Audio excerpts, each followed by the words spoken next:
Hello मेरे प्यारे दोस्तों, welcome to my YouTube channel E Drishti point में आपका बहुत बहुत स्वागत है, अभिनंदन है। दोस्तों, जीवन में पेड़ों का कितना महत्व है वो इस बार कोरोना ने अपने को सिखा दिया है। ठीक है दोस्तों, तो उसी के तर्ज पर मैं लाया हूँ मध्य प्रदेश के जो वन है उस वो मध्य प्रदेश की के वन जो MPPSC की यूनिट 3 है उससे संबंधित ये अपना टॉपिक है। उसको डिस्कस करेंगे मध्य प्रदेश के वनों के बारे में। इसमें पूरा जो जितने भी MPPSC में क्वेश्चन बनते हैं या फिर वन डे एग्ज़ाम में, तो पेड़ों वनों से संबंधित जो भी महत्वपूर्ण क्वेश्चन है उनको डिस्कस करेंगे। ठीक है दोस्तों। दोस्तों, आप मेरे साथ आखिरी तक बने रहिए, आपको बहुत ही महत्वपूर्ण जानकारी मिलेगी इसमें नए नए। ठीक है दोस्तों, तो इसमें देखेंगे सबसे पहले कि अपन देखेंगे कि मध्य प्रदेश के वनों से संबंधित जो ओवरव्यू है वो देखेंगे अपन क्या क्या पढ़ेंगे। सबसे पहले देखेंगे कि मध्य प्रदेश में जो मध्य प्रदेश वन प्रशासन है, ठीक है, वो देखेंगे। उसके बाद देखेंगे दोस्तों अपन कि मध्य प्रदेश को जो वनों का वर्गीकरण किया गया वो किस प्रकार से किया गया। दोस्तों, ये जरूर देखिए, अब मध्य प्रदेश में जो वनों का वर्गीकरण किया गया है यहाँ से क्वेश्चन जरूर बनता है, और कहीं ना कहीं अपन इसको बहुत हल्के से ले लेते हैं और छोड़ देते हैं और एक नंबर अपना चले जाता है। तो दोस्तों, यहाँ पे मैं बहुत ही अच्छे तरीके से आपको बताऊंगा कि वनों का वर्गीकरण किस आधार पर किया गया, कितने प्रकार से किया गया और कैसे कैसे क्वेश्चन बनते हैं। ठीक है दोस्तों। उसके बाद देखेंगे दोस्तों, यहाँ पर अपन देखेंगे मध्य प्रदेश की जो 2019 की नई वन रिपोर्ट आई उसके बारे में डिस्कस करेंगे। ठीक है दोस्तों, कि मध्य प्रदेश की जो वन रिपोर्ट है उसके बारे में जो नए अपडेट है वो चीज़ बताऊंगा मैं आपको।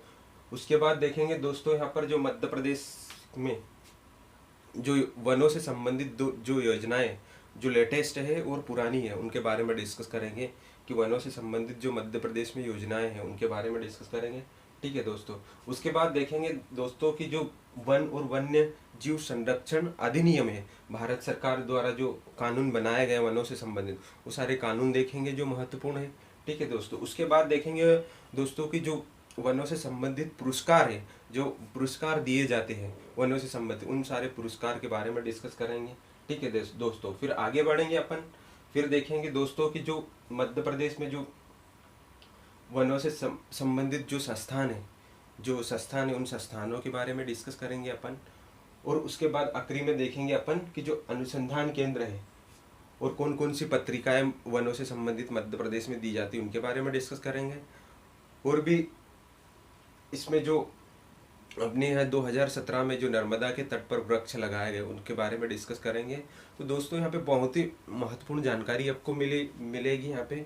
तो आप एक बार जरूर रिवीजन के हिसाब से जरूर स्पीड बढ़ा के, चाहे जिस स्टूडेंट ने वन के बारे में पढ़ रखा हो, लेकिन रिवीजन जरूर करे, स्पीड बढ़ा के जरूर देखे ये वीडियो, आपको जरूर ही नई जानकारी मिलेगी। ठीक है दोस्तों।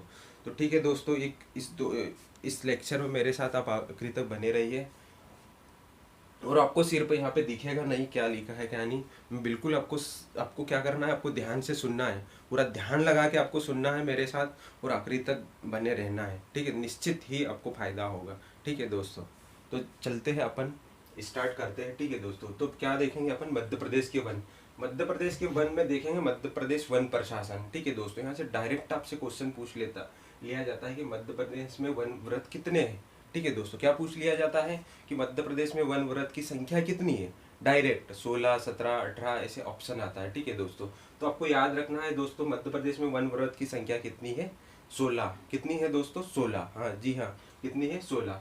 उसके बाद बात करें कि मध्य प्रदेश में वन मंडल की संख्या कितनी है, तो 63। कितनी है दोस्तों, 63, मतलब 63। ठीक है दोस्तों। तो वन व्रत कितने हो गए, 16, और वन मंडल कितने हो गए, 63। ठीक है दोस्तों। उसके बाद बात करें फ्रेंड्स के मध्य प्रदेश में उप वन मंडल कितने हैं, उप वन मंडल कितने हैं, तो ये हो जाएंगे 135। कितने हो जाएंगे दोस्तों, 135। एक बार फिर से देखते दोस्तों कि मध्य प्रदेश में वन व्रत कितने हैं, 16। वन व्रत कितने हैं फ्रेंड्स, कितने हैं, 16। वन मंडल कितने हैं, 63। वन मंडल कितने हैं, 63। और उप वन मंडल कितने हैं, 135। ठीक है दोस्तों। तो बिल्कुल आपको याद रहेगा ये। ठीक है दोस्तों। उसके बाद देखेंगे दोस्तों कि जो मध्य प्रदेश में 3 सर्वाधिक बड़े वन व्रत कौन से हैं। ठीक है दोस्तों, डायरेक्ट आपसे पूछ लिया जाता है कि मध्य प्रदेश में सबसे बड़ा वन व्रत कौन सा है। ठीक है दोस्तों। तो अपन 3 देखेंगे, टॉप 3 है उनको देखेंगे। तो सबसे बड़ा आ जाएगा खंडवा, फिर जबलपुर, फिर रीवा सबसे बड़ा खंडवा, फिर जबलपुर, फिर रीवा। कौन कौन से? खंडवा, जबलपुर और रीवा सबसे बड़े वन व्रत की बात करें। एक बार फिर से दोस्तों, कौन है? खंडवा, जबलपुर और रीवा। खंडवा, जबलपुर, रीवा, ये टॉप 3 है। ठीक है दोस्तों। उसके बाद देखेंगे दोस्तों कि जो 3 सर्वाधिक छोटे वन व्रत, सबसे छोटे वन व्रत है उनके बारे में डिस्कस। इसके पहले अपन ने सबसे बड़े वन व्रत की बात करी, अब सबसे छोटे वन व्रत। तो इसमें हो जाएगा दोस्तों होशंगाबाद, इंदौर और बैतूल। कौन हो जाएगा? होशंगाबाद, इंदौर और बैतूल। होशंगाबाद, इंदौर और बैतूल ये छोटे हो गए। बड़े कौन हो गए? 3 सर्वाधिक बड़े हो गए थे खंडवा, जबलपुर, रीवा, ये बड़े हो गए। छोटे कौन हो गए? होशंगाबाद, इंदौर और बैतूल। ठीक है दोस्तों। अब बात करेंगे दोस्तों कि सर्वाधिक आरक्षित वन वाला वन व्रत। क्या देखेंगे? सर्वाधिक आरक्षित वन वाला वन व्रत। आरक्षित मतलब रिजर्व। ठीक है दोस्तों। तो सर्वाधिक आरक्षित वन वाला वन व्रत कौन हो जाएगा? खंडवा। कौन सा हो जाएगा फ्रेंड्स? खंडवा। ये आपसे कई बार एग्जाम में खंडवा का क्वेश्चन ही पूछ लिया गया है कि सर्वाधिक आरक्षित वन वाला वन व्रत कौन सा है? तो खंडवा। एक क्वेश्चन बनेगा सर्वाधिक बड़े वन व्रत वाला सर्वाधिक बड़े वन व्रत कौन सा है? तो खंडवा। और सर्वाधिक आरक्षित वन वाला वन व्रत है तब भी खंडवा। ठीक है दोस्तों। तो ये क्वेश्चन आपको याद रखना है।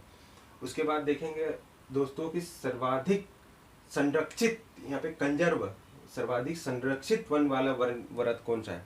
सर्वाधिक क्या है? सर्वाधिक संरक्षित वाला वन व्रत कौन सा है? तो इसमें कौन हो जाएगा? छतरपुर। ये ध्यान रखना, यहाँ पे बहुत कंफ्यूजन करता है फ्रेंड्स, ये बहुत कंफ्यूजन करता है कि सर्वाधिक आरक्षित वन वाला वन व्रत कौन हो जाएगा? खंडवा। सर्वाधिक आरक्षित वाला कौन हो जाएगा? खंडवा। और सर्वाधिक संरक्षित वाला पूछे तो छतरपुर। ठीक है दोस्तों। बहुत कंफ्यूजन करता है आपको, तो ये ध्यान रखना। आरक्षित मतलब क्या हो गया? रिजर्व। तो सर्वाधिक आरक्षित वन वाला रिजर्व वाला बात कर ले तो क्या होगा? खंडवा। और कंजर्व वाला बात कर ले तो छतरपुर। ठीक है दोस्तों। आई होप आपको याद रहेगा ये क्वेश्चन। नेक्स्ट देखेंगे आप क्या देखेंगे? वनों का जो वर्गीकरण है उनके बारे में डिस्कस कराएंगे। तो दोस्तों आपको सबसे पहले तो यही पूछ लिया जाता है कि मध्य प्रदेश में वनों का वर्गीकरण कितने प्रकार से किया जाता है? तो कितने याद रखना है? 5 प्रकार। कितने फ्रेंड्स? 5 प्रकार। कितने प्रकार से किया जाता है? 5 प्रकार से। ठीक है दोस्तों। तो पहला देखेंगे दोस्तों, जो पहला है प्रादेशिक आधार पर किया गया है। पहला किसके आधार पर किया गया? प्रादेशिक आधार पर। दूसरा किया गया है फ्रेंड्स वन विभाग के आधार पर। दूसरा किसके आधार पर? वन विभाग के आधार पर किया गया। तीसरा जो किया गया है दोस्तों, तीसरा जो इसका वर्गीकरण किया गया है किसके आधार पर किया गया है दोस्तों? यहाँ पे तीसरा जो किया गया भौगोलिक आधार पर। किसके आधार पर? भौगोलिक आधार पर। तीसरा, पहला देखा अपन ने प्रादेशिक आधार पर, दूसरा वन विभाग के आधार पर, तीसरा हो गया अपना कितना? भौगोलिक आधार पर। उसके बाद चौथा हो गया अपना प्रजाति के आधार पर। चौथा किसके आधार पर हो गया? प्रजाति के आधार पर। और पांचवा हो गया प्रशासनिक आधार पर। ठीक है दोस्तों। पांचवा क्या हो गए? प्रशासनिक आधार पर। तो अपन देखेंगे सबसे पहले दोस्तों, ये बहुत ही इंपॉर्टेंट क्वेश्चन यहाँ से जरूर आपसे बना जाता है, चाहे एमपीपीएससी मेंस की बात हो या फिर वनडे एग्जाम हो या एमपीपीएससी प्री में, यहाँ से क्वेश्चन जरूर पूछा जाता है और बहुत हल्के से अपन ले लेते हैं। तो इसको बहुत ध्यान से आपको सुनना है दोस्तों। तो देखेंगे सबसे पहले कि जो वनों का वर्गीकरण 5 आधार पर किया है, तो उसमें पहला देखेंगे प्रादेशिक आधार पर।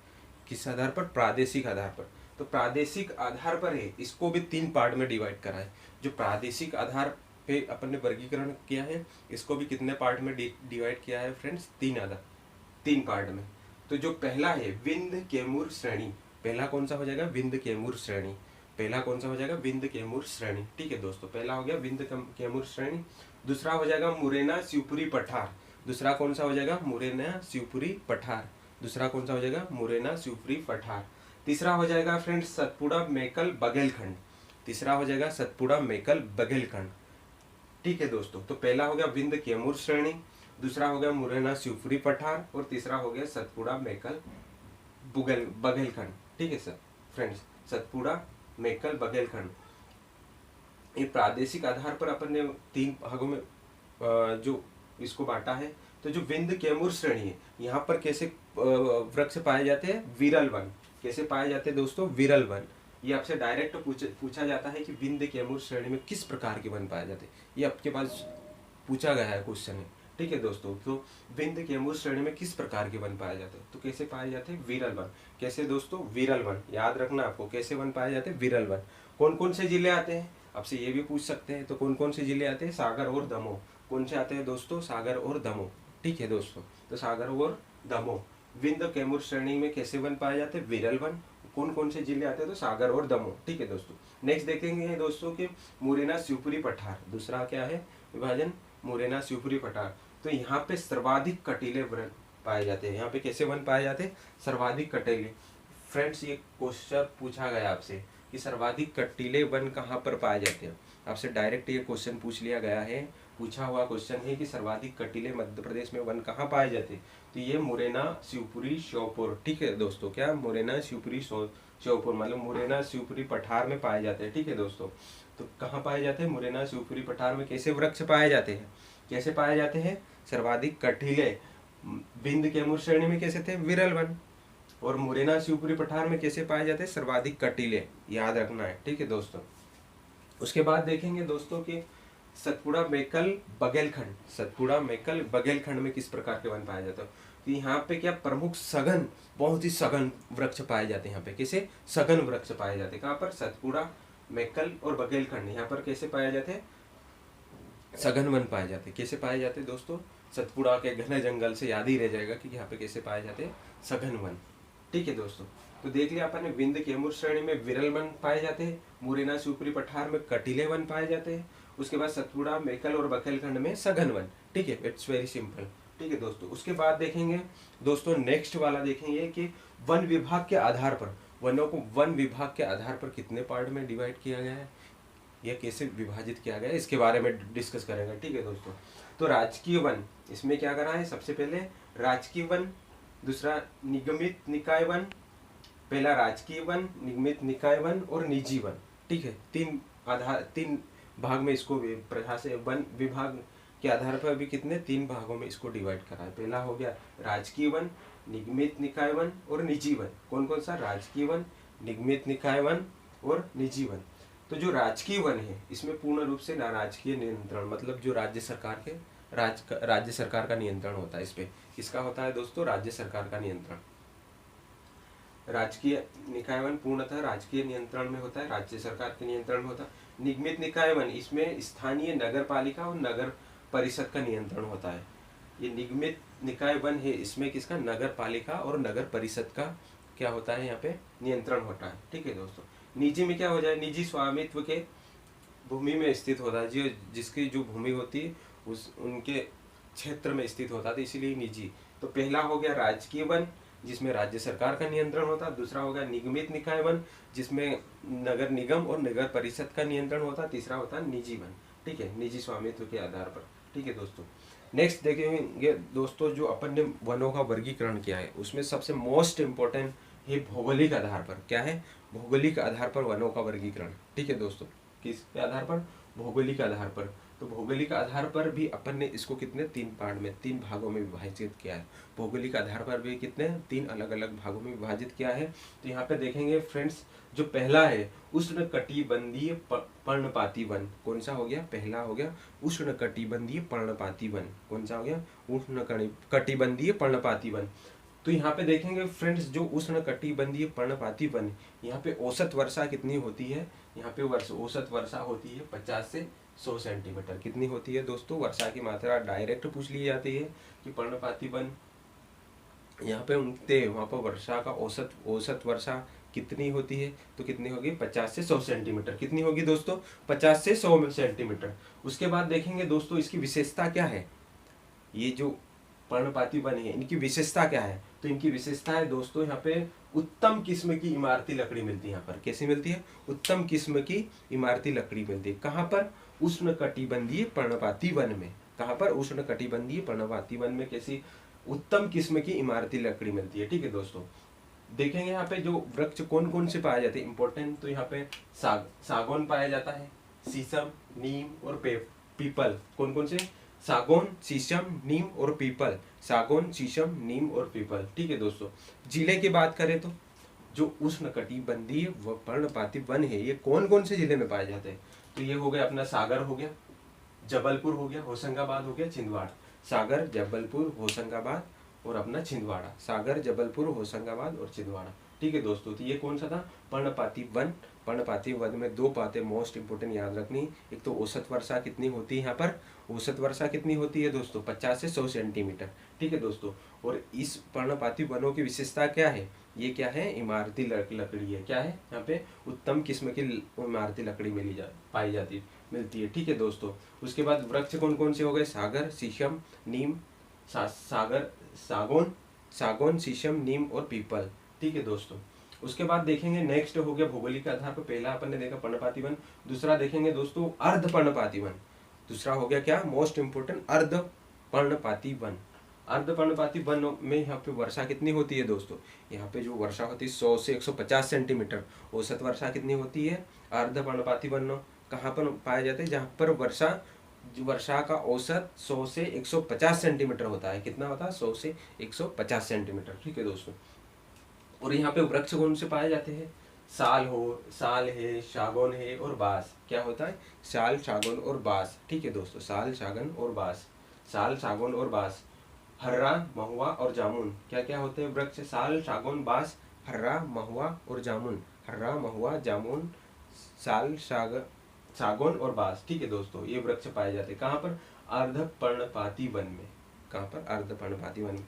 उसके बाद देखेंगे दोस्तों कौन कौन से जिले हो गए। तो मंडला हो गया अपना। कौन कौन से? मंडला, बालाघाट, सीधी, शहडोल, डिंडोरी, उमरिया और अनूपपुर। कौन कौन से जिले हो गए? मंडला, बालाघाट, सीधी, शहडोल, डिंडोरी, उमरिया और अनूपपुर। ठीक है दोस्तों, तो आई होप आपको समझ में आ गया होगा। अर्ध पर्णपाती वन में दो चीजें याद रखनी है। एक तो ये याद रखना है कि यहाँ पे औसत वर्षा कितनी होती है। तो औसत वर्षा होती है दोस्तों यहाँ पे 100 से 150 सेंटीमीटर। औसत वर्षा कितनी होती है? 100 से 150 सेंटीमीटर। ठीक है दोस्तों, उसके बाद देखेंगे वृक्ष कौन से हो गए? साल हो गया, सागौन हो गया, बांस हो गया, उसके बाद हो गए जामुन हो गया, हर्रा हो गया, महुआ हो गया। दोस्तों ये जो हर्रा है ये औषधि के लिए बहुत ही महत्वपूर्ण है फ्रेंड्स। जो हर्रा ये जो पेड़ है ना, वृक्ष है, ये बहुत ही औषधि के लिए बहुत ही महत्वपूर्ण है। ठीक है दोस्तों, उसके बाद देखेंगे दोस्तों उष्ण, तीसरा जो है उष्ण कटिबंधीय शुष्क पर्णपाती वन। कौन सा है दोस्तों? शुष्क पर्णपाती। सबसे पहले अपन ने देखा था, एक बार फिर से भौगोलिक आधार पर, पहला देखा था पर्णपाती वन, दूसरा देखा था अर्ध पर्णपाती वन। अब तीसरा देखेंगे, क्या देखेंगे दोस्तों? शुष्क पर्णपाती वन। कौन सा देखेंगे? शुष्क पर्णपाती वन। तो शुष्क पर्णपाती वन वहां पाए जाते हैं जहां पर वर्षा कितनी होती? न्यूनतम होती है। कितनी होती है दोस्तों? न्यूनतम। न्यूनतम में भी कितनी? 25 से 75 सेंटीमीटर। कितनी होती है दोस्तों यहाँ पे? 25 से 75 सेंटीमीटर। वहां पर जहां पर भी 25 से 75 सेंटीमीटर वर्षा होगी वहां पर कौन से कैसे वृक्ष पाए जाएंगे? शुष्क पर्णपाती वन। कैसे पाए जाएंगे? शुष्क पर्णपाती वन। ठीक है दोस्तों, तो यहाँ पे देखेंगे दोस्तों कौन कौन से वृक्ष पाए जाते हैं। जैसे बबूल हो गया, पलाश हो गया, तेंदू हो गया। दोस्तों ये जरूर याद रखना आपको, क्या? तेंदुपत्ता। तेंदुपत्ता का उपयोग अपन बीड़ी बनाने में यूज करते हैं। ठीक है दोस्तों, तो आपसे ये पूछ सकते हैं कि तेंदुपत्ता कैसा वन है? तो ये शुष्क पर्णपाती वन है। कैसा है? तेंदु शुष्क पर्णपाती वन। तो कौन से हो गए ये शुष्क पर्णपाती वन? बबूल हो गया, पलाश हो गया, तेंदु हो गया, सागौन हो गया, शीशम।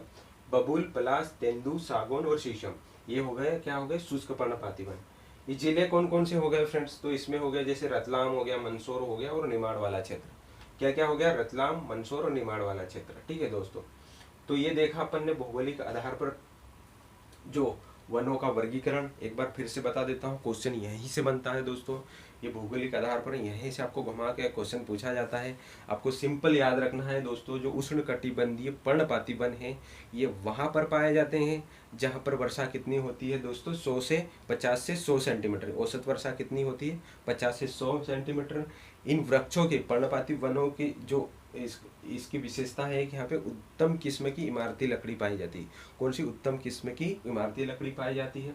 दूसरा देखा है अपन उष्ण कटिबंधीय पर्णपाती वन, जहाँ पर वर्षा 100 से 150 सेंटीमीटर पाई जाती है होती है। जहाँ पर क्या होती है? वर्षा 100 से 150 सेंटीमीटर। ठीक है दोस्तों, उसके बाद देखा उष्ण कटिबंधीय शुष्क पर्णपाती वन कहाँ पाए जाएंगे? जहाँ पे 25 से 75 सेंटीमीटर वर्षा होती है। ठीक है दोस्तों, आई होप आपको ये समझ में आ गया होगा भौगोलिक आधार पर। नेक्स्ट देखेंगे दोस्तों कि प्रजाति के आधार पर वनों का वर्गीकरण। कैसे देखेंगे? प्रजाति के आधार पर वनों का वर्गीकरण। तो इसमें देखेंगे दोस्तों, सबसे पहले देखेंगे क्या? सागौन। सबसे पहले देखेंगे क्या? सागौन। सागौन का दोस्तों यहाँ पे अपन इसका बोटनिकल नाम है टेक्टोना ग्रैंडिस। क्या नाम है सागौन का? बोटनिकल नेम क्या है? Tectona grandis. क्या नाम है? Tectona grandis. किसका नाम? सागौन का बोटनिकल नेम। सागौन का वैज्ञानिक नाम है टेक्टोना ग्रैंडिस। ठीक है दोस्तों, ये मध्य प्रदेश में सर्वाधिक क्षेत्र में पाया जाता है, लगभग 19.36% पर। कितना? लगभग 19.36% पर भाग पर क्या कुल वन का 19.36% पर सागौन पाया जाता है। ठीक है दोस्तों, तो समझ में आया दोस्तों? सागौन का जो वैज्ञानिक नाम है वो क्या है? Tectona grandis. और ये कुल वन क्षेत्र का 19.36% भाग पर पाया जाता है। ठीक है दोस्तों, एक अन्य महत्वपूर्ण भाग इसका जो प्रमुख क्षेत्र कौन सा है? सागौन कौन से प्रमुख क्षेत्र में पाया जाता है? क्वेश्चन आपसे पूछा गया है। जो होशंगाबाद की बोरी घाटी, यहाँ पे सर्वाधिक मात्रा में पाया जाता है। कहाँ पर? होशंगाबाद की बोरी घाटी में। कहाँ पर? होशंगाबाद की बोरी घाटी में। तो सागौन से संबंधित आपको 3 चीजें याद रखनी। एक तो सागौन का वैज्ञानिक नाम क्या है? Tectona grandis. ठीक है दोस्तों, उसके बाद याद रखना है कि ये कितने क्षेत्र पर पाया जाता है? तो 19 कुल वन क्षेत्र का 19.36% पर। तीसरा आपको याद रखना है कि सर्वाधिक कहाँ पाया जाता है? तो होशंगाबाद की बोरी घाटी में। ठीक है दोस्तों, ये बोरी घाटी वाला क्वेश्चन आपसे पूछा गया है कई बार, MPPSC में भी ये आ चुका है। ठीक है दोस्तों, उसके बाद देखेंगे इसका जो निर्माण होता है, सागौन का जो निर्माण होता है भवन निर्माण और फर्नीचर निर्माण में होता है। इसका उपयोग कहाँ होता है? भवन निर्माण और फर्नीचर निर्माण में इसका उपयोग होता है दोस्तों। ठीक है दोस्तों, आगे देखेंगे साल को देखेंगे। क्या? साल जो वृक्ष है उसके बारे में देखेंगे। तो साल का जो वैज्ञानिक नाम है, इसका नाम क्या है? रोरिया और रोबुस्ता। इसका नाम क्या है? साल का वैज्ञानिक नाम क्या है? रोरिया रोबुस्ता। ठीक है दोस्तों, और ये लगभग 4.15% भाग पर पाया जाता है। कुल वन क्षेत्र का कितना? 4.15%, मतलब दूसरे नंबर का है। सबसे पहले नंबर पर 19.36% पर कौन पाया जाता है? सागौन। उसके बाद साल 4.15% पर पाया जाता है। ठीक है दोस्तों, इसका उपयोग बहुत ही महत्वपूर्ण उपयोगी, ये जो साल है ना बहुत ही उपयोगी वृक्ष है दोस्तों। इसका जो उपयोग करते हैं अपन रेलवे स्लीपर बनाने में करते हैं। कहाँ पर करते हैं दोस्तों? रेलवे स्लीपर बनाने में। किसका उपयोग करते हैं? साल का। ठीक है दोस्तों, रेलवे स्लीपर में इसका उपयोग करते हैं। उसके बाद इसका उपयोग भवन निर्माण में होता है। जैसे खंबे जो रहते हैं वो अधिकतर किसके रहते हैं? साल के रहते हैं। किसके रहते हैं दोस्तों? साल के। उसके बाद क्षेत्र की बात करें तो ये मंडला, बालाघाट, सीधी, शहडोल। कहाँ पर पाया जाता है? मंडला, बालाघाट, सीधी, शहडोल। ठीक है दोस्तों, तो अपन ने प्रजाति के आधार पर देखा। पहले सागौन हो गया अपना, सागौन साल हो गया। ठीक है दोस्तों, उसके बाद है मिश्रित वन। कैसे हो गए? मिश्रित वन। मिश्रित वन की बात करेंगे कि ये लगभग कुल वन क्षेत्र का लगभग 58.49% भाग पर। कितने? लगभग 58.49% भाग पर मिश्रित वन पाए जाते हैं। 28.49% भाग पर कौन पाए जाते हैं? मिश्रित वन। ठीक है दोस्तों, लगभग ये कितने हो गए? प्रदेश के जो लगभग 1/3 भाग पर, लगभग कुल वन क्षेत्र के 1/3 भाग पर मिश्रित वन पाए जाते हैं। ये वृक्ष कौन कौन से? बीजा हो गया, बहेश हो गया, बांस हो गया, सलई हो गया। ठीक है दोस्तों, बीजा, बहेश, बांस, सलई। उसके बाद क्षेत्र कौन सा? बालाघाट, मंडला, सिवनी, ये वाला क्षेत्र होगा। बालाघाट, मंडला और सिवनी। ठीक है दोस्तों, नेक्स्ट देखेंगे आखिरी, इसमें देखेंगे प्रशासनिक आधार पर। कैसे देखेंगे दोस्तों? प्रशासनिक आधार पर। प्रशासनिक आधार पर जो वृक्ष है इनको भी 3 पार्ट में डिवाइड करा है दोस्तों। पहला हो गया संरक्षित, दूसरा हो गया आरक्षित और तीसरा हो गया अवर्गीकृत। संरक्षित, आरक्षित और अवर्गीकृत। दोस्तों यहाँ पे कमेंट में अब जरूर एक क्वेश्चन मैं आपसे पूछना चाहूँगा कि आप ये बताएंगे कि जो अभ्यारण्य है और राष्ट्रीय उद्यान है, तो राष्ट्रीय उद्यान कौन से क्षेत्र में होता है? संरक्षित में, आरक्षित में, या फिर राष्ट्रीय अभ्यारण्य संरक्षित या आरक्षित वाला क्षेत्र है? तो इसको आप कमेंट में जरूर लिख के बताइए। ठीक है दोस्तों, तो देखेंगे जो संरक्षित है इसमें क्या होता है? शासन का नियंत्रण होता है। संरक्षित में क्या होता है? शासन का नियंत्रण होता है। ठीक है दोस्तों, यहाँ पर क्या होता है? मानवीय गतिविधियां कुछ सीमा तक होती है। मानवीय गतिविधियां मतलब मानवीय आवागमन कितना? कुछ सीमा तक होता है। ठीक है दोस्तों, इसमें जैसे कि क्या होता है? पशुचरण होता है, लकड़ी कटाई होती है कुछ सीमा तक। ठीक है दोस्तों, तो संरक्षित क्या होता है? शासन का नियंत्रण होता है, मानवीय गतिविधियां कुछ सीमा तक होती है। ठीक है दोस्तों, ये कितना है? कुल वन क्षेत्र का कितना होता है? 31,098 वर्ग किलोमीटर, लगभग 30.84% भाग पर कौन से हैं संरक्षित वन। 30.84% भाग पर कौन से हैं संरक्षित वन। उसके बाद देखिए आरक्षित वन। आरक्षित वन शासन का इसमें क्या होता है पूर्ण नियंत्रण होता है। शासन का क्या होता है पूर्ण नियंत्रण होता है और मानवीय गतिविधियां पूर्णतः निषिद्ध होती है इसमें दोस्तों। इसमें आरक्षित में शासन का नियंत्रण होता है इसमें पूर्णतः और मानवीय गतिविधियां पूर्णतः निषिद्ध होती है। मतलब यहाँ पे मानव के आवागमन बिल्कुल प्रतिबंधित है। ठीक है दोस्तों। ये कुल वन का कितना है, इसका क्षेत्रफल कितना है 61,886 वर्ग किलोमीटर। कितना हो गया दोस्तों 61,886 वर्ग किलोमीटर, लगभग 65.3% भाग पर, 65.36% भाग पर। कितने 65.36% भाग पर। ठीक है दोस्तों। अब देखेंगे आगे देखेंगे कि अवर्गीकृत वन कितना, क्या देखेंगे अवर्गीकृत वन। तो इसका कोई वर्गीकरण नहीं किया गया है। अवर्गीकृत का मतलब होता है कि कोई भी इसका वर्गीकरण नहीं किया गया है। ये यहाँ पर क्या पशुचरण और लकड़ी कटाई होती है। यहाँ पे पूरे क्षेत्र में क्या होती है पशुचरण और लकड़ी कटाई होता है। क्षेत्र मात्र होता है 1705 वर्ग किलोमीटर। कितना है इसका थोड़ा सा है 1705 वर्ग किलोमीटर, लगभग 1.8%। ठीक है दोस्तों। तो ये अपन ने देखा, क्या देखा प्रशासनिक आधार पर संरक्षित आरक्षित और अवर्गीकृत वन। ठीक है दोस्तों।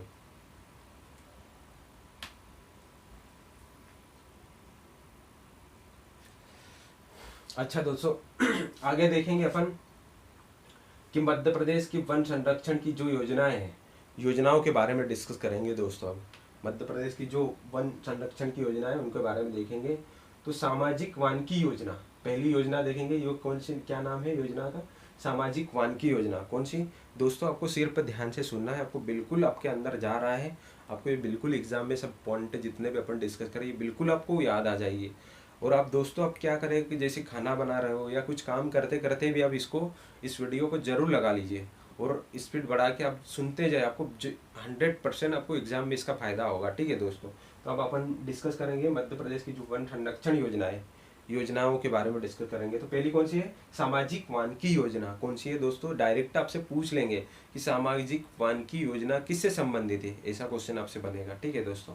तो सामाजिक वानिकी योजना जो प्रारंभ हुई थी 1976 में, कब 1976 से में प्रारंभ हुई। इसका उद्देश्य निजी रोपणियों को बढ़ावा देना। ठीक है दोस्तों। निजी जैसे अपने खेत हो गया, खेत की मेड़ पे पौधे लगाना, या अपनी कोई सी और जगह है अपनी निजी, वहाँ पर जाके वृक्षारोपण, खाली जगह पड़ी वहाँ पे वृक्षारोपण करना। तो इसको बढ़ावा देने के लिए ये योजना लाए थे। कौन सी सामाजिक वानिकी योजना, कब लाए 1976 में। ठीक है दोस्तों। तो इसके लिए सरकार क्या करती थी, प्रोत्साहन राशि देती थी। जैसे कि अगर आप गाँव से बिलोंग करते हो तो आज भी आपने देखा होगा जैसे सागौन के वृक्ष बहुत बड़े स्तर पर कई खेतों में लगे हुए, जो पुराने बड़े बड़े हो गए, जो पार्क के रूप में है। ठीक है दोस्तों, गार्डन के रूप में, तो वो वही वाला उसी योजना के लगे हुए हैं। ठीक है दोस्तों। कौन सी सामाजिक वानिकी योजना। उसके बाद देखेंगे दोस्तों ये पंचवन योजना। कौन सी पंचवन योजना। दोस्तों ये योजना वहां पर उस जिलों में इसको लाया गया था जहाँ पर वृक्षों का जो क्षेत्र है 33% से कम है। तो वहाँ पे वृक्षों का जो प्रतिशत है उसको बढ़ाने के लिए इस योजना को लाया गए थे। ठीक है दोस्तों। उन जिलों में लाए गए थे। क्या नाम है पंचवन योजना। कहाँ पर लाया गया, जहाँ 30% से कम वन क्षेत्र है। ठीक है दोस्तों। उसके बाद देखेंगे लोक वानिकी योजना। कौन सी नेक्स्ट है लोक वानिकी योजना। लोक वानिकी योजना का जो प्रारंभ हुआ अप्रैल 1999 में हुआ। कब हुआ दोस्तों, अप्रैल 1999 में। इसका उद्देश्य था निजी स्वामित्व भूमि पर वृक्षों का प्रबंधन करना है। जो अपने निजी क्षेत्र में जो वन लगे हुए हैं, ठीक है दोस्तों, तो उनका क्या करना, प्रबंधन करना, उसका रखरखाव करना, ठीक है, उनका संरक्षण करना। ठीक है दोस्तों। उसके बाद देखेंगे वनस्पति वन पंचवर्षीय योजना। कौन सी वनस्पति वन पंचवर्षीय योजना। दोस्तों ये कटनी जिले की एक महत्वाकांक्षी योजना है जहाँ पर अभी भी इसका क्रियान्वयन प्रगति पर है। कौन सी योजना है, वनस्पति वन पंचवर्षीय योजना। कौन सी है दोस्तों, वनस्पति वन पंचवर्षीय योजना। कटनी जिले के अंदर क्या है, ये अभी प्रगति पर है। ठीक है दोस्तों।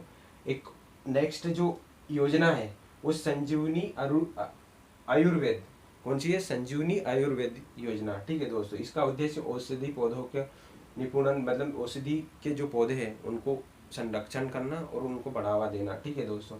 ये लगभग 28 केंद्रों पे है। ठीक है दोस्तों, इसका ये कितने इसके लगभग 22 से 28 केंद्र खोले गए हैं मध्य प्रदेश में। ठीक है दोस्तों, इसके बाद है दोस्तों जो लेटेस्ट जो योजना है, जो है एकलव्य शिक्षा विकास योजना। एक योजना ये भी है दोस्तों, एकलव्य शिक्षा विकास योजना। ये लघु वनोपज द्वारा मतलब 1991 में आई थी। ये कौन सी? एकलव्य शिक्षा विकास योजना। ठीक है दोस्तों, इसमें क्या है, जिन लघु वनोपज द्वारा ये इसमें क्या किया गया था, एक्चुअली में क्या है, इसमें बीमा किया गया था। जिनके पास भी वनोपज है उनका बीमा किया गया, बीमा से संबंधित योजना थी। उसके बाद मोस्ट इम्पोर्टेंट है चरण पादुका योजना। फ्रेंड्स, ये जो अभी आई थी, इसका प्रारंभ कब हुआ? 19 अप्रैल 2018 को। कब हुआ दोस्तों? चरण पादुका योजना 19 अप्रैल 2018 को हुआ है। ठीक है दोस्तों, इसमें देखेंगे कि ये जो तेंदुपत्ता ग्राहक है, कौन? जो तेंदुपत्ता ग्राहक है उनको जूते चप्पल वितरित किए गए थे। इसमें जूते और चप्पल क्या गए थे? वितरित किए गए थे। ठीक है दोस्तों, जिनके पास तेंदुपत्ता संग्राहकों को जूते चप्पल वितरित किए गए। योजना का नाम क्या है दोस्तों? चरण पादुका योजना। कौन सी? चरण पादुका योजना। ठीक है दोस्तों, कब ये प्रारंभ हुई?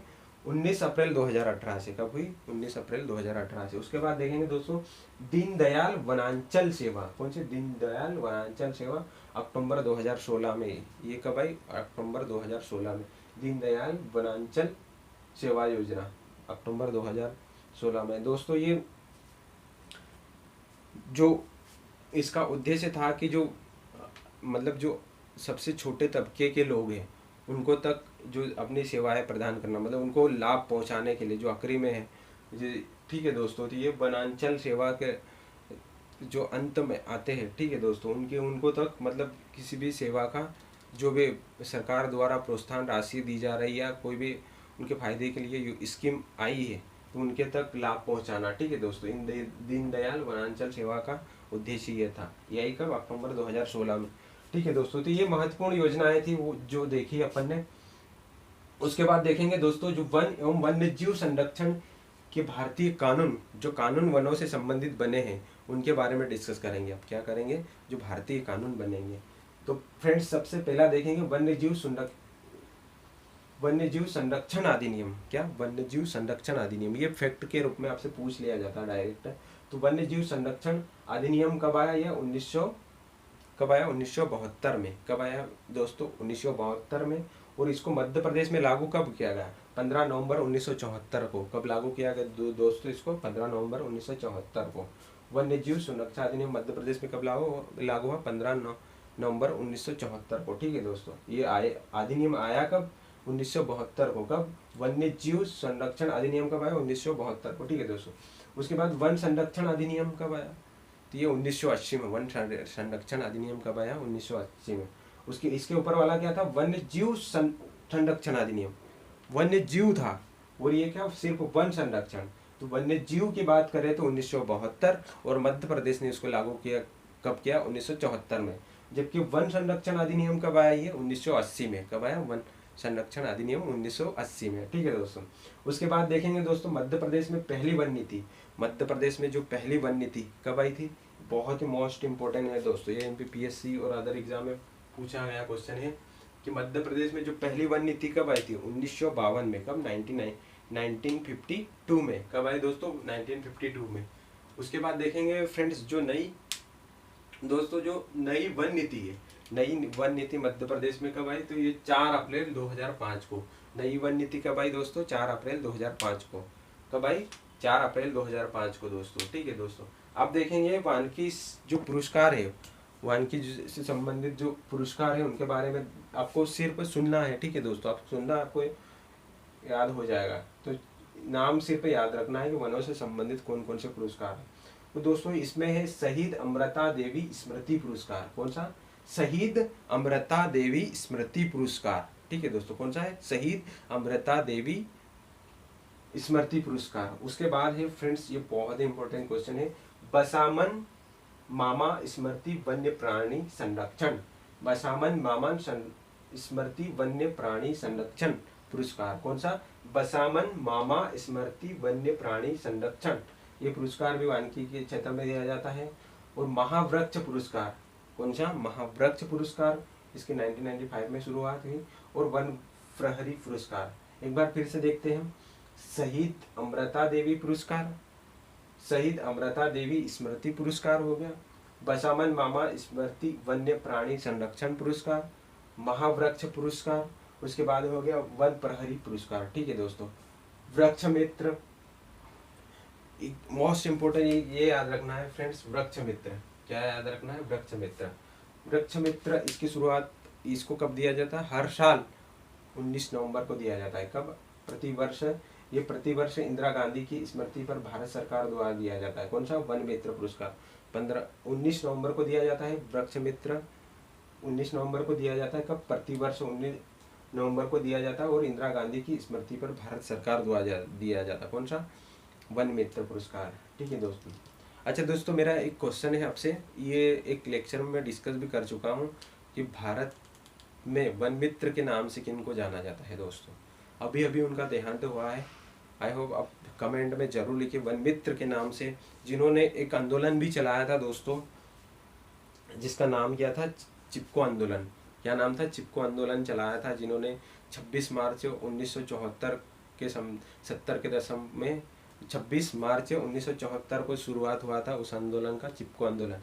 तो वन मित्र के नाम से किनको जाना जाता है भारत में? आप जरूर कमेंट करें। ठीक है दोस्तों, तो ये हो गए कौन कौन से पुरस्कार, एक बार फिर से जल्दी जल्दी देख लेते हैं। शहीद अमृता देवी स्मृति पुरस्कार, बसामन मामा स्मृति वन्य प्राणी संरक्षण पुरस्कार, महावृक्ष पुरस्कार, वन प्रहरी पुरस्कार और मोस्ट इम्पोर्टेंट है वृक्ष मित्र पुरस्कार। इसकी ये प्रतिवर्ष भारत सरकार द्वारा इंदिरा गांधी जी की स्मृति पर 19 नवंबर को दिया जाता है। ठीक है दोस्तों। उसके बाद देखेंगे दोस्तों वनों से संबंधित संस्थान, जो वनों से संबंधित जो महत्वपूर्ण संस्थान है उनके बारे में डिस्कस करेंगे। ठीक है दोस्तों। तो उसमें देखेंगे फ्रेंड्स जो राज्य वन विकास निगम की स्थापना, इसमें देखेंगे राज्य वन विकास निगम की स्थापना कब हुई? 29 जुलाई 1975 को। राज्य वन विकास निगम की स्थापना कब हुई? 29 जुलाई 1975 को। ठीक है दोस्तों। उसके बाद देखेंगे दोस्तों जो जैव विविधता विभाग की स्थापना कब हुई? जैव विविधता इस विभाग की स्थापना कब हुई? तो 2001 में। कब हुई दोस्तों? जैव विविधता विभाग, यहाँ पे ध्यान रखना, दोनों दो क्वेश्चन यहाँ बनेंगे। एक तो जैव विविधता विभाग की स्थापना कब हुई और जैव विविधता बोर्ड कब बना, या जैव विविधता बोर्ड की स्थापना कब हुई। तो जो आपसे अगर पूछा जाए कि जैव विविधता विभाग की स्थापना तो 2001 में, आपसे अगर पूछा जाए कि जैव विविधता बोर्ड की स्थापना तो 2005 में। ठीक है दोस्तों। जैव विविधता विभाग की स्थापना 2001 में और जैव विविधता बोर्ड की स्थापना 2005 में। ठीक है दोस्तों, आई होप आपको याद रहेगा। उसके बाद देखेंगे राज्य बांस मिशन, बहुत ही इंपॉर्टेंट है, मोस्ट इम्पोर्टेंट है कि राज्य बांस मिशन कब शुरू हुआ था फ्रेंड्स? 3 जुलाई 2013 को। राज्य बांस मिशन कब शुरू हुआ था? 3 जुलाई 2013 को। कब दोस्तों? 3 जुलाई 2013 को राज्य बांस मिशन की शुरुआत कब हुई? 3 जुलाई 2013 को। ठीक है दोस्तों। उसके बाद देखेंगे राज्य का जो प्रथम वन राजकीय महाविद्यालय, राज्य का जो प्रथम वन राजकीय महाविद्यालय कौन सा है फ्रेंड्स? बालाघाट। कहाँ पर शुरू हुआ था? बालाघाट। और कब हुआ था? 1979 में, 1979 में। कब हुआ दोस्तों? 1979 में। क्या हुआ? प्रथम वन राजकीय महाविद्यालय। ठीक है दोस्तों। कहाँ पर? बालाघाट, 1979 में। अगर आपसे स्कूल पूछा जाए कि वन स्कूल कहाँ पर शुरू हुआ, तो ये कहाँ पर हुआ दोस्तों? शिवपुरी में। वन स्कूल कहाँ पर शुरू हुआ? शिवपुरी में। कहाँ पर? वन राजकीय महाविद्यालय की बात करें तो बालाघाट में। कब शुरुआत हुई इसकी? 1979 में। जबकि वन स्कूल की बात करें तो ये कहाँ पर खुला? सबसे पहला वन स्कूल कहाँ पर खुला? शिवपुरी में। ठीक है दोस्तों। आगे देखेंगे दोस्तों जो मध्य प्रदेश का वन अनुसंधान केंद्र, दोस्तों ये बहुत ही इंपॉर्टेंट क्वेश्चन है वन से संबंधित। वन जो अपन मध्य प्रदेश के वन पढ़े उसमें से बहुत मोस्ट इम्पोर्टेंट क्वेश्चन है कि मध्य प्रदेश का जो वन अनुसंधान केंद्र, सबसे पहले आपको याद रखना कहाँ पर है? जबलपुर में। मध्य प्रदेश का वन अनुसंधान केंद्र कहाँ पर है दोस्तों? जबलपुर में। कब इसकी शुरुआत कब हुई? तो 1963 में। कब हुई दोस्तों इसकी शुरुआत? 1963 में। ठीक है दोस्तों। कब हुई? 1963 में। दोस्तों ये जो भारतीय वन अनुसंधान केंद्र देहरादून है उसकी एक शाखा है। क्या है? भारतीय वन अनुसंधान केंद्र जो देहरादून में स्थित है उसकी एक शाखा है दोस्तों। ये आपको याद रखना है दोस्तों। भोपाल में लगाना है, यहाँ पे डायरेक्ट क्वेश्चन पूछा जाता है कि मध्य प्रदेश का वन अनुसंधान केंद्र कहाँ स्थित है। पहला ऑप्शन आपके पास भोपाल आएगा, दूसरा जबलपुर। पहला क्या आएगा दोस्तों? भोपाल, ऑप्शन में, दूसरा जबलपुर। तो दोस्तों आपको भोपाल नहीं लगाना, ये गलती बिल्कुल नहीं करना दोस्तों। ये क्वेश्चन बहुत सारे स्टूडेंट गलत करते हो, बहुत कंफ्यूजन करता। तो आपको क्या पहले याद रखना, जो भारत का भारतीय वन अनुसंधान केंद्र देहरादून में है, उसकी एक शाखा है, वो कहाँ पर है, जबलपुर में, जिसका नाम क्या, मध्य प्रदेश वन अनुसंधान केंद्र। इसकी शुरुआत 1963 में करी है। ठीक है दोस्तों, कब करी, 1963 में।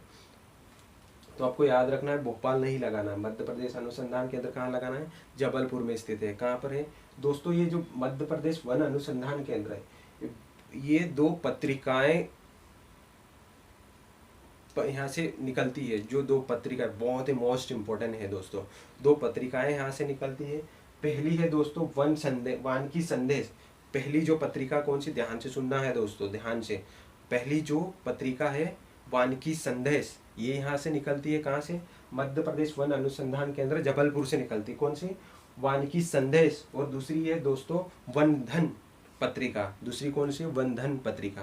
पहली कौन सी हो गई दोस्तों, वानकी संदेश, और दूसरी हो गई वनधन पत्रिका।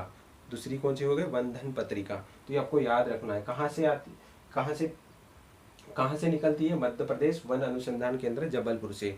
मध्य प्रदेश वन अनुसंधान केंद्र जो है, ये क्या है, भारतीय वन अनुसंधान का क्षेत्रीय कार्यालय, ये क्षेत्रीय, यह उसकी शाखा है। ठीक है दोस्तों, याद रहिएगा आपको। अब याद रखना है दूसरा, भारतीय वन प्रबंधन संस्थान। भारतीय वन प्रबंधन मतलब प्रबंधन मतलब मैनेजमेंट। ठीक है दोस्तों, तो भारतीय वन प्रबंधन संस्थान कहाँ पर है, जबलपुर में। जबकि अनुसंधान, मध्य प्रदेश वन अनुसंधान केंद्र, अनुसंधान मतलब रिसर्च, तो मध्य प्रदेश वन अनुसंधान केंद्र जबलपुर। जबकि भारतीय वन प्रबंधन संस्थान भोपाल। इसकी शुरुआत कब हुई, 1982 में। कब हुई दोस्तों, 1982 में। किसकी शुरुआत, भारतीय वन प्रबंधन संस्थान कहाँ पर है, भोपाल में। और कब शुरुआत हुई, इसकी शुरुआत कब हुई दोस्तों, इसकी शुरुआत कब हुई, 1982 में। अच्छा दोस्तों, मध्य प्रदेश वन अनुसंधान जो केंद्र जबलपुर में है, उसकी शुरुआत कब हुई, उसकी शुरुआत कब हुई दोस्तों, 1963 में, 1963 में। जबकि भारतीय वन प्रबंधन संस्थान जो कि भोपाल में, उसकी शुरुआत कब हुई, 1982 में। ठीक है दोस्तों, आई होप आपको याद रहेगा।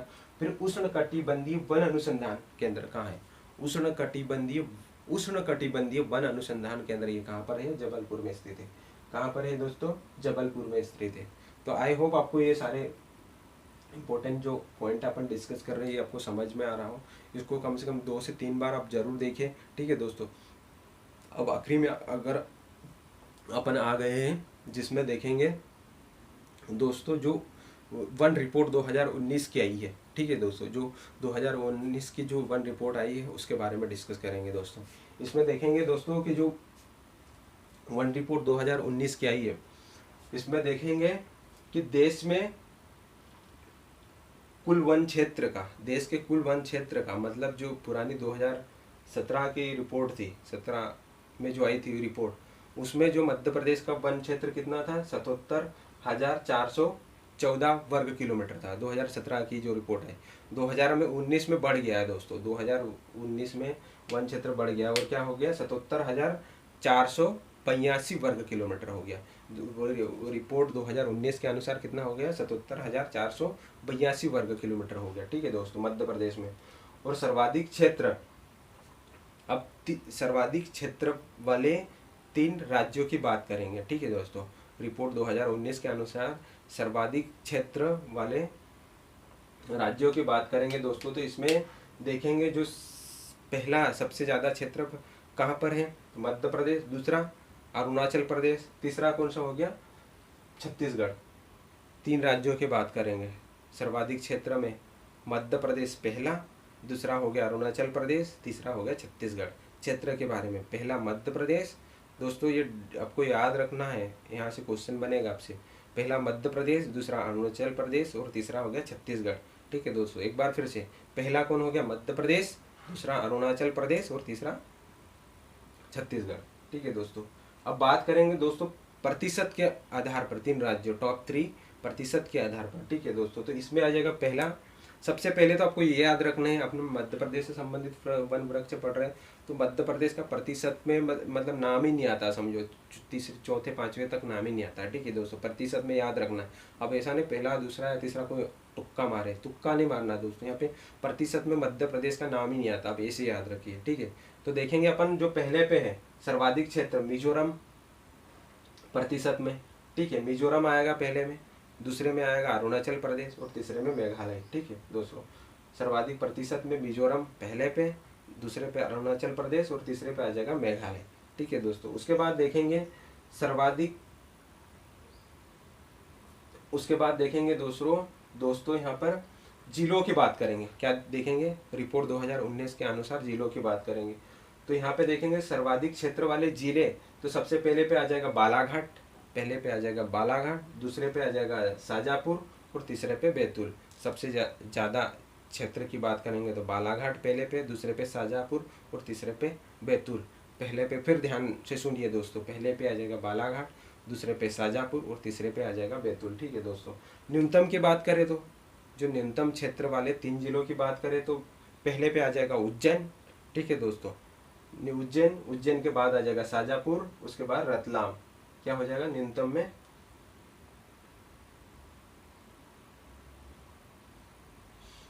ठीक है दोस्तों। यहाँ पे दोस्तों ये न्यूनतम वाला एक बार मैं कमेंट में बता दूंगा आपको कि इसका क्या है, थोड़ा देखना पड़ेगा। ठीक है दोस्तों, तो सर्वाधिक क्षेत्र वाले देख लीजिए 3, बालाघाट, शाजापुर, बैतूल। ठीक है दोस्तों, न्यूनतम वाले में देख लूंगा, न्यूनतम में उज्जैन एक तो फिक्स है, ये उज्जैन में सबसे कम पाया जाता है क्षेत्र। ठीक है दोस्तों, उसके बाद प्रतिशत की बात करें तो प्रतिशत में सबसे ज़्यादा कौन हो जाएगा, बालाघाट। प्रतिशत में कौन हो जाएगा सबसे ज़्यादा, बालाघाट, फिर श्योपुर, उसके बाद उमरिया।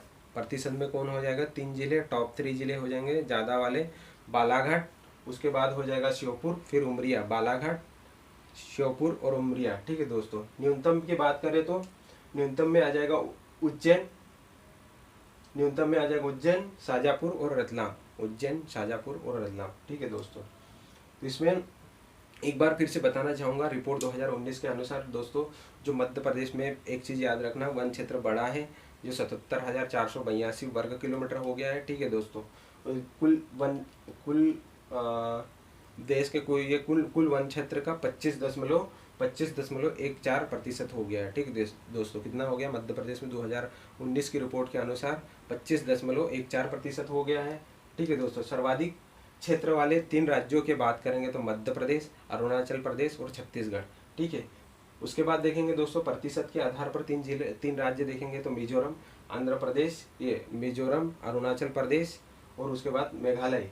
प्रतिशत के आधार पर मिजोरम, अरुणाचल प्रदेश और मेघालय। ठीक है दोस्तों, सर्वाधिक क्षेत्र में जिलों की बात करेंगे तो पहले पे आएगा बालाघाट, पहले पे बालाघाट, दूसरे पे शाजापुर और तीसरे पे रतलाम। ठीक है दोस्तों, शाजापुर और बैतूल। ठीक है दोस्तों, क्या हो जाएगा सर्वाधिक क्षेत्र में जिले की बात करेंगे तो बालाघाट पहले पे, शाजापुर दूसरे में और बैतूल तीसरे पे। और न्यूनतम में बात करेंगे तो सबसे कम कहाँ पर है, उज्जैन में, यही याद रख लिया। न्यूनतम में कहाँ है, उज्जैन में, सबसे कम कहाँ पर, उज्जैन में। उसके बाद प्रतिशत पे बात करें तो सबसे ज़्यादा कहाँ पर है, बालाघाट, उसके बाद हो जाएगा श्योपुर, उसके बाद उमरिया। ठीक है दोस्तों, बालाघाट, श्योपुर और उमरिया।